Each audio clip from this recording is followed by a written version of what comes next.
For today's video, meron po tayong ginawang Navara BL po ito. So ang problema pala nito mga guys, low power siya. Hanggang 2000 RPM lang siya, 2.5 RPM. So ang nangyari pa lang nito, naka pangatlong mekaniko na kami. Yung una, ang pangalawa pa lang mekaniko, kasi yung una hindi rin nagawa, tapos yung pangalawang mekaniko ganoon din, nagpalit na po sila ng map sensor mga guys. Tapos wala pa rin, naglo-low power talaga. Tapos hanggat tumirik to sa may Caloocan, sa may GSIS. So pinuntahan ko doon, tapos hinila na nila doon sa talyer namin. So ito mga guys, Navara BL.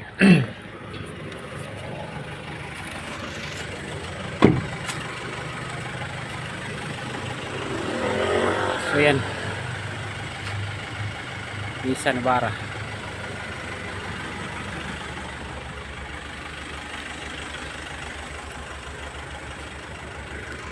Ayan, BGS turbo.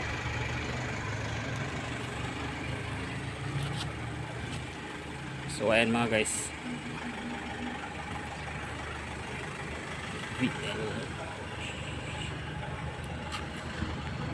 Ayan po, BL po siya, Navara 2018 model pala to.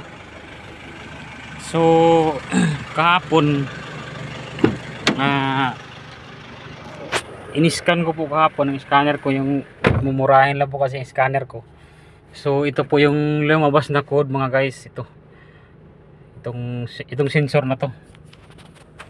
Ayan, sa turbo charger map sensor to. Ayan po. Ito po yung lumabas na sira daw ito. So ang ginawa po namin, kasi ito pong sensor na to, pinalit na po nila to. Bagong bili daw po ito nung mangalawang mekaniko.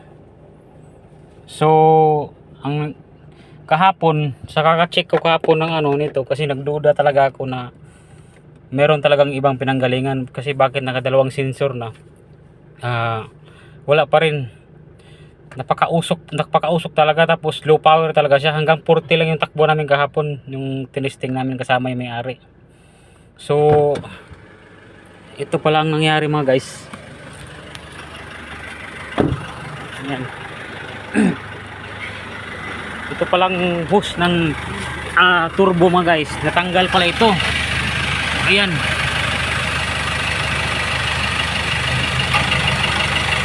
ayan po mga guys.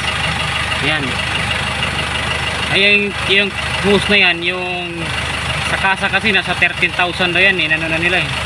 Yung clamp na yan, mayroon kasing special clamp yan ayan yung mayroong gatla. 3 piraso yung nawalang clamp, kaya nabunot yan, nahugot siya mga guys. Kaya nung nabunot, na tanggal yung lock, bigla na lang nag-low power. Matagal na itong problema ng may-ari mga guys. Kaya yan, buti na lang tawa ng Panginoon, nakita ko yung problema niya guys. So ayan. Kaya ito, okay na siya mga guys. Tara, i-road test natin video mo rin. Video mo ako. Iayos mo po video sa akin, tingnan mo claro. Ayan, ni-road test na po natin ito mga guys. So tingnan natin, wala na talaga siyang usok, saka na siya, maganda na siya manakbo, wala din na low power.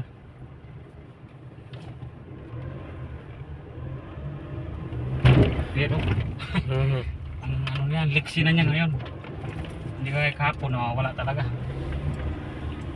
So ayan, so ito mga guys yung RPM nya. Ayan po, galit na siya mga guys tapos yung speed para tayo gagano. Nasa service road lang kasi kami, kaya hindi kami pwedeng magpatuloy nito. So kahapon mga guys, hanggang 20 to 30 lang kilometers per hour yung tinatakbo namin. So ito mga guys, wala na. Gartib na naman. Maganda na siya. Gartib. So ayan, siguradong matutuwa na nila yung may-ari kasi hindi pa niya alam kasi umuwi muna siya. Ayan. Gartib. Oh, tuloy talaga niyo. Hindi lang makapatakbo ng maano dito talaga kasi service road kasi ito. Bahala na yung mayari nito. So ayan. So baka makatulong din sa inyo to, makaka-encounter kayo ng ganito, low power. Ang lumalabas sa scanner, map sensor. Yan. So ayan. Diyan mo din. So pauwi na tayo ng ano mga guys, Talyer. Okay na. Successful po yung ano natin. Nagawa natin. Siyempre, pasalamat tayo sa nasa itaas na binibinigo yung panalangin natin.